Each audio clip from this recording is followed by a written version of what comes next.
ભરૂચ નગર સેવા સદનની ચૂંટણીમાં આજે ફોર્મ પરત ખેંચવાના દિવસે ભારે રાજકીય ડ્રામા જોવા મળ્યો હતો।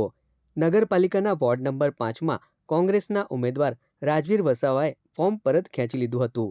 આ મામલે શહેર કોંગ્રેસ પ્રમુખ સલીમ અમદાવાદીએ જણાવ્યું હતું કે કોંગ્રેસના ઉમેદવારોને રાત્રે ઉઠાવી જવાની ધાકધમકી આપીને ઉમેદવારી પત્ર પરત ખેંચવામાં આવી રહ્યા છે। તેમણે પ્રશ્ન ઉઠાવ્યો છે કે જો ભાજપે છેલ્લા 30 વર્ષમાં વિકાસ કર્યો હોય તો પછી આવા દબાણની જરૂર શા માટે પડે।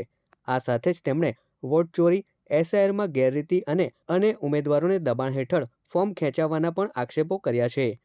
વોર્ડ નંબર 5માં કોંગ્રેસના ઉમેદવાર રાજવીર સુરેશ વસાવાએ પોતાનું ઉમેદવારી પત્ર પરત ખેંચી લીધું છે, જેના પગલે ભાજપના ઉમેદવાર દેવેન્દ્ર વસાવા બિનહરીફ વિજેતા બન્યા છે। કોંગ્રેસ દ્વારા આક્ષેપ કરવામાં આવ્યો છે કે ભાજપ પોલીસ અને તંત્રના સહારે ઉમેદવારો પર દબાણ બનાવી રહી છે। અહીંયા બી ફોર્મ પાછું ખેંચાયેલું છે। એમનો મકસદ છે કે વોર્ડ નંબર 5 અમારે બિનહરીફ કરવો છે।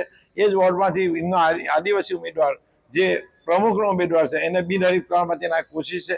તે સિવાય અમારા 7 નંબરના ઉમેદવારોમાં, અમારા 11 નંબરના ઉમેદવારોમાં, બીજા 3, 4, 5 વોર્ડના ઉમેદવારોમાં પણ અમારે પર સખત આ લોકોનું પ્રેશર છે। 2 દિવસથી 6 નંબરના ઉમેદવારો પર અમારું સખત પ્રેશર છે। છેલ્લા 2 દિવસથી અમે તંતોલ આ ઉમેદવારોને સાચવવામાં મહેનત કરી રહ્યા છે। તે છતાં રાજકીય દબાણ લાવી, પોલીસનું દબાણ લાવી, બીજા અન્ય સામાજિક દબાણ લાવી, ફેમિલી લોકોનું દબાણ લાવીને આ લોકોને પાછા ફોર્મ ખેંચવાનું ઘણું પ્રેશર કરી રહ્યા છે। જો લોકશાહી રીતે, જો ભારતીય જનતા પાર્ટી સાચો વિકાસ કર્યો હોય તો આ રીતના ધંધો કરવાની જરૂર નથી। લોકશાહીને જીવતી રાખવા માટે, સંવિધાનને જીવતું રાખવા માટે, આપણે લોકશાહી માટે લડવા માટે, આ લોકશાહીને જીવતી માટે મતાધિકાર આપણને જે આપેલો છે એનો ઉપયોગ કરવા માટે ભરૂચની જનતાને કહું છું કે જેટલા પણ આપણા ઉમેદવારો કોંગ્રેસના છે એને તરફી મતદાન કરી લોકશાહીને જીવતી રાખવા, બંધારણને જીવતી રાખવા માટે, વિકાસ માટે ને ભ્રષ્ટાચાર, ભારતીય જનતા પાર્ટીનો ભાજપનો જે ભ્રષ્ટાચાર છે દૂર કરવા માટે કોંગ્રેસ તરફી મતદાન આપીને આ જે ફોર્મ પાછું ખેંચવાના જે એમના પ્રયત્નો છે એને જબરદસ્ત જવાબ આપશે એ ભરૂચની પ્રજાનું આહ્વાન કરું છું।